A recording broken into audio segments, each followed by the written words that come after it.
Am I the only one going into this fight thinking it's a very tough fight for Jordan Wright? Marc-Andre Barriault, the one thing we've noticed about him is even in the losses, it's just he loves to push pace, And I think my favorite thing about him, not only that he's Canadian, but the growth that we've seen from him since his comeback into the UFC, training with Sanford MMA, it's been really fun to watch during the pandemic. You go back to those 3 straight losses in 2019. Then the no contest, we know what happened there.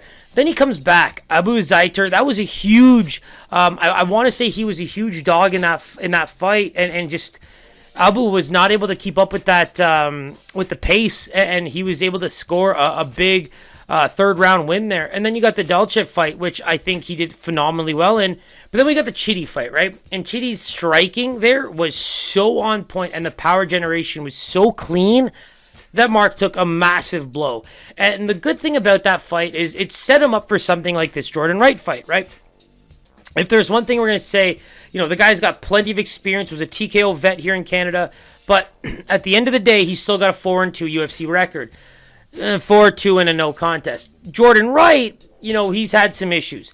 We think about the guys that he's been able to finish. They're the guys that might give him some space, the guys that like to box, the guys that might not be able to deal with the kicking range as well.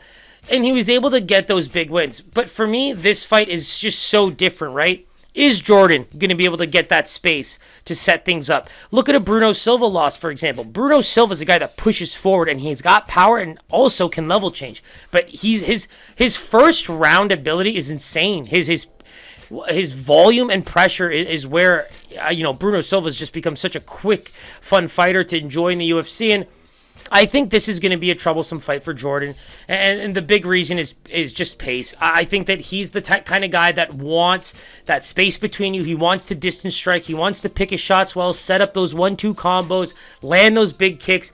Because I think the one thing about Jordan Wright that I see from the UFC's eyes is there's potential.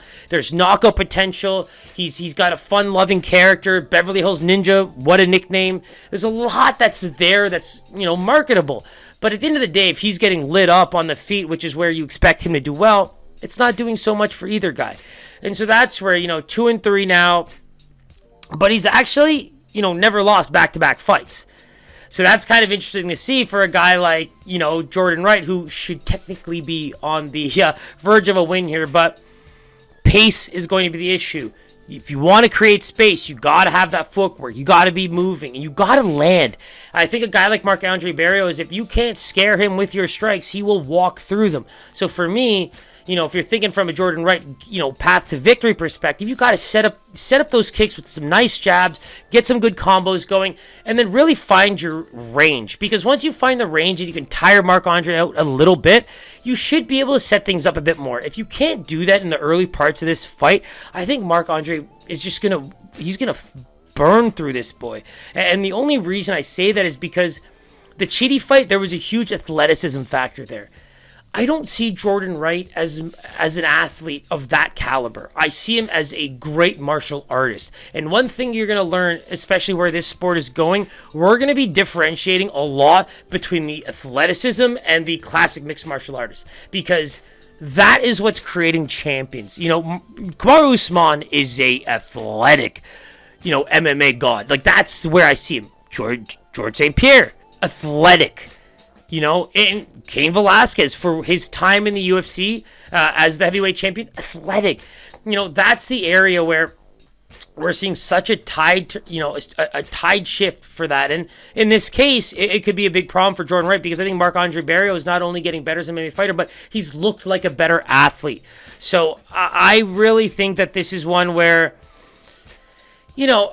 I'm leaning the Canadian. I'm not trying to be biased about it, but it's just Jordan Wright has so much to prove in my eyes, because his path to victory, despite being a guy that might have some creativity on the feet, it seems very one-dimensional, the space-driven types of knockouts, whereas Marc-Andre Barriault, he's going to bring a grinder style. He can finish you multiple areas. He might actually have some great opportunities on the ground. It's just the paths to victory seem so much more likely for him.